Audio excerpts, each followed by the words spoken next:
келді балалар. Ал енді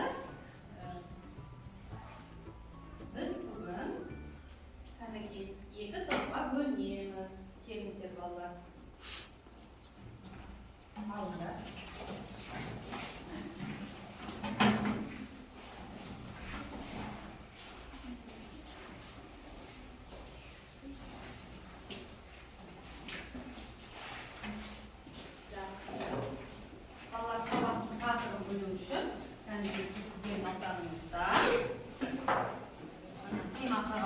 Әріптер бар, соны тез жабыстырамыз. Тез жабыстырамыз. Кәнекей жабыстырамыз.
Сабақтың тақырыбы.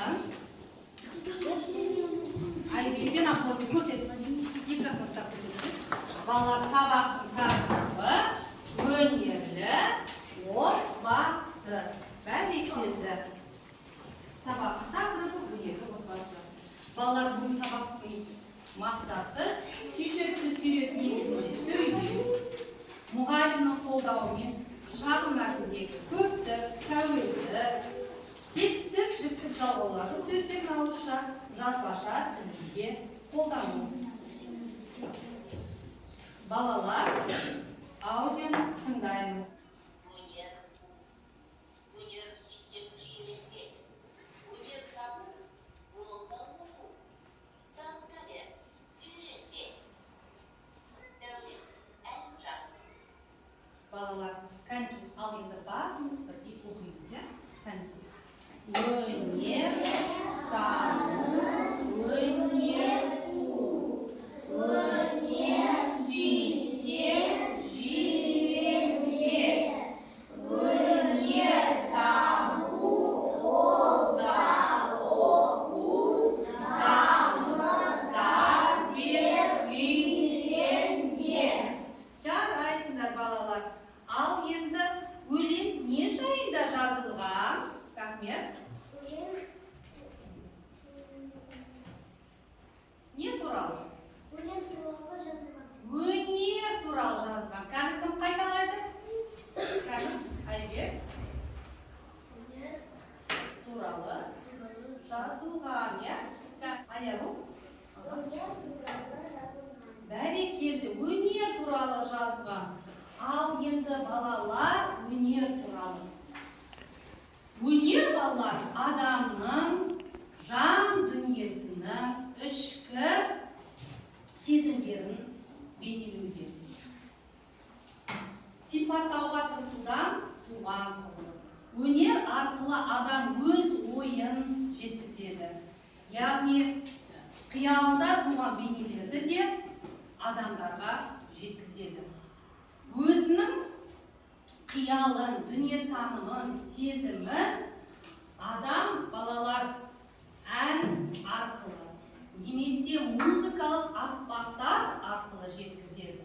Ал сүйретші балалар қараңыздар бейнелеу арқылы жеткізеді. Тағы да басқа өнерлерді бағындыру үшін балалар өте көп талап керек, үлкен талап, зор еңбек керек. Сол үшін әр адам бұл өмірде өнерлі болуға үйрену керек. Балалар, біздің сабақтың тақырыбы өнерлі отбасы. Балалар, ал енді кітапты ашыңдар. Барлықтан кітапты ашыңдар.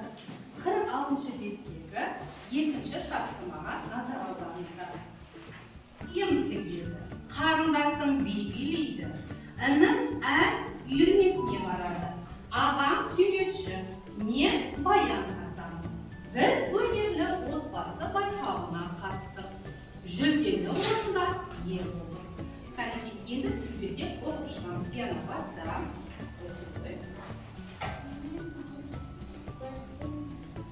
Ахмет. Қарындасым би билейді. Шешем танцует. Үйірмесіне барады. Інім. Үйірмесіне Вот. барады. Так, песни дальше. Біз өнерлі отбасы. Не ағам суретші. Ағам суретші. Брат художник. Дальше. Мен моя Мы участвовали участвовали в конкурсе. в конкурсе Өнерлі отбасы. отбасы. Молодец.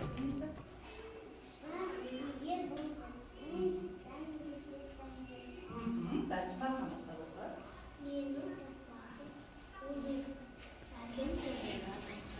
Әкем домбыра тартады. Жарайсыңдар балалар. Енді балалар кәнекей бері қараңыздар. Бұл қандай отбасы деп ойлайсыңдар? Кәні қандай отбасы деп ойлайсыңдар? Өнерлі отбасы. Жақсы. Әкесі не тартады? Әкесі домбыра тартады. Так. Анасы не тартады? Можно анасы киім тігеді. Анасы киім тігеді екен. Жақсы. Так. Анасы не тігеді? Киім тігеді. Киім тігеді. Олар қандай байқауға қатысады? Кәні? Оны қалдың ба? Кәні Әлібек? Олар өнерлі отбасы байқауына қатысты. Молодец. Кән жарайсың, бәрекелді. Кәнекей, балалар, бүгін біздің сабақта жаңа сөздер. Жаңа сөздерге өнерлі, ою, қию, сызу.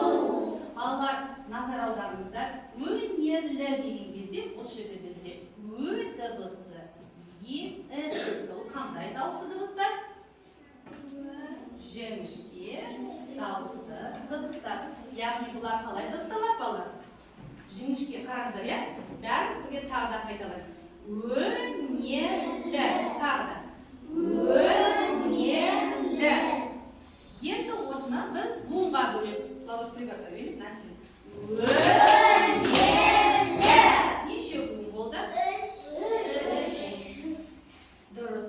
Ою. Екі. Қию. Сызу. Екі. Жақсы. Енді осы сөздермен сөз тіркесін құрастырамыз. Кәні, тез-тез жылдам сөз тіркесін. Кәні бірінші топ.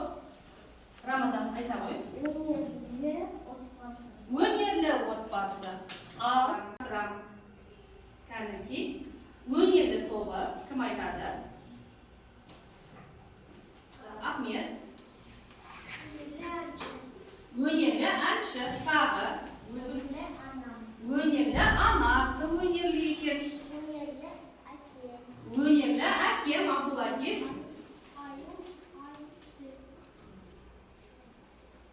Біз өнерлі туралы тағы кім айтады? Өнерлі туралы. Әкесі өнерлі екен. Балалар, аталарыңыз өнерлі ма?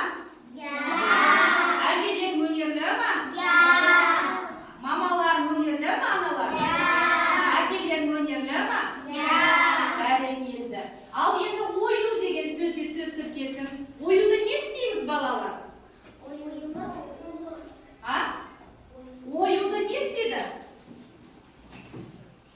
Қайшымен кәні? Қияды. Жақсы. Қоюды? Сызады. Ал енді қайшымен не істейді? Қию. Нені қиямыз балалар? Нені қиямыз мұны? Қағазды қиямыз, я? Ал енді неге сызамыз? Тақтаға сызуға болады, я? Дәптер сызуға болады. Жақсы балалар. Енді түсінді ма балалар? Енді осы өнер туралы, кәнеки өзінің отбасы өнер туралы бізде Сағыныш айтып береді. Менің атым Сағыныш. Менің отбасым өнерлі. Менің әкемнің аты Ахмар. Бұл Дымғатанды. Менің анамның аты Дана. Бұл киім тігеді. Мен өнер адамын. Сөйтіп біз өнерлі отбасы байқауына қатысып, орын алдық. Бәрекелді, кәнеки бәрін шапалақтайды. Енді балалар, кәнеки сүйретте не бейнеленген? Өнерлі отбасы. Осыған байланысты бар. Біз бүгін тәуелдік жалғау бірінші жақта. Менің тәуелдену, яғни менікі. Менің не мысалы? Мынау не? Кітап. Менің кітабым. Так, жақсы. Мынау не? Менің дәптерім. Жақсы. Енді мынау, мысалы, сіздердің отбасыларыңыз қалай болады сол кезде? Менің отбасым. Балалар дәптерлеріңді ашыңдар. Дәптерлеріңді ашыңдар. Бүгін нешесі? Жазамыз. Әдемілеп жазамыз. Тез-тез. Дәптерлерді ашыңдар.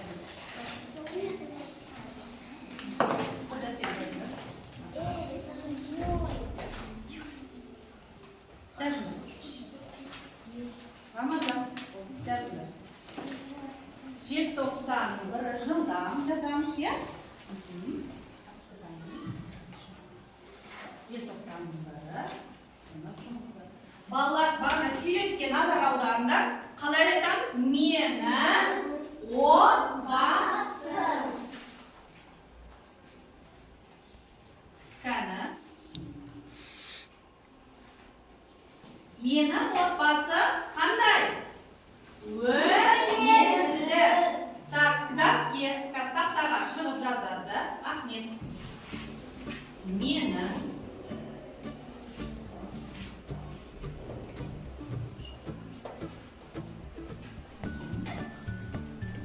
отбасым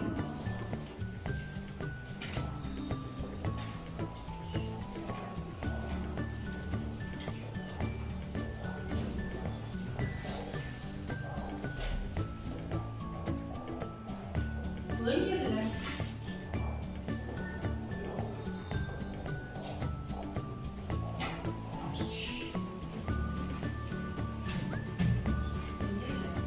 Жылдам жазамыз. Келсе жылдам ішінде ұқпай аласыңдар. Бәрекелді. Менің отбасы өнерлі. Так, жарайсың. Ахмет. Кәнки. Ал енді балалар бәрін тексереміз. Менің отбасым өнерлі. Барлықтарыңызда осындай ма? Так, кәнки тезде жылдам.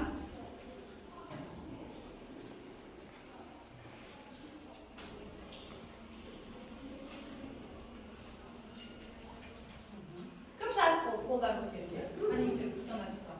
Молодцы, остальные быстрее заканчиваем. Келесі суретке назар аударыңдар. Балалар суретке кімнің отбасы? Сағыныштың отбасы. Әкесінің қолында не бар? Яғни бірінші тәуелдік жауап айтады. Менің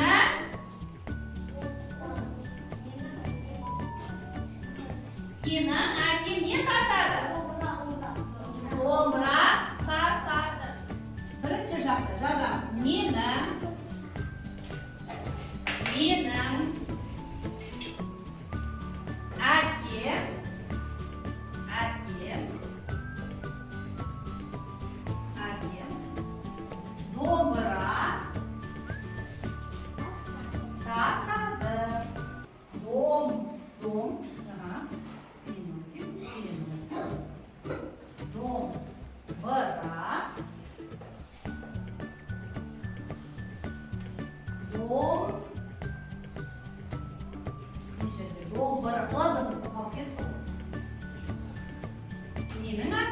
домбыра тартады.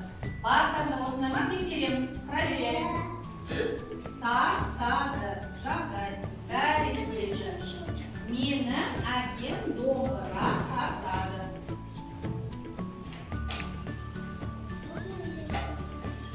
Жарайсың, жазасың. Кәдімгі кім жазып болды? Молодцы.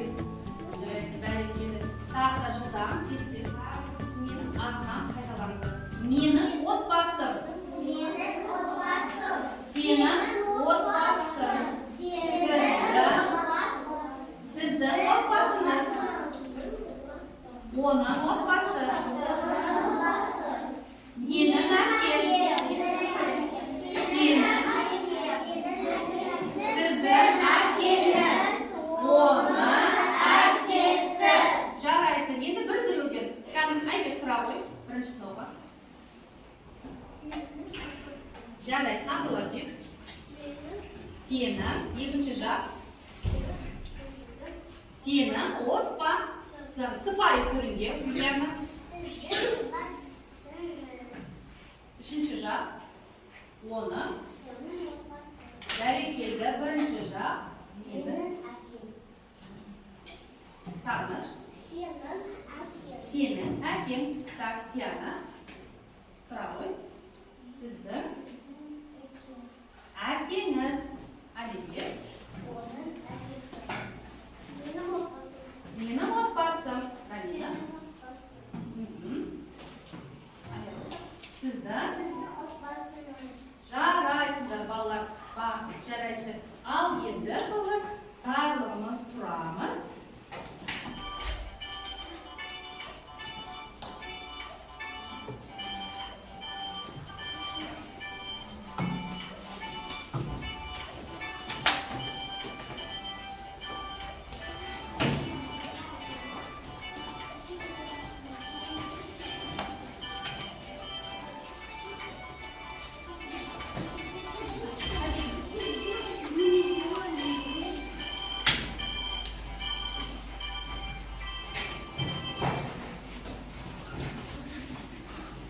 Бәрекелді.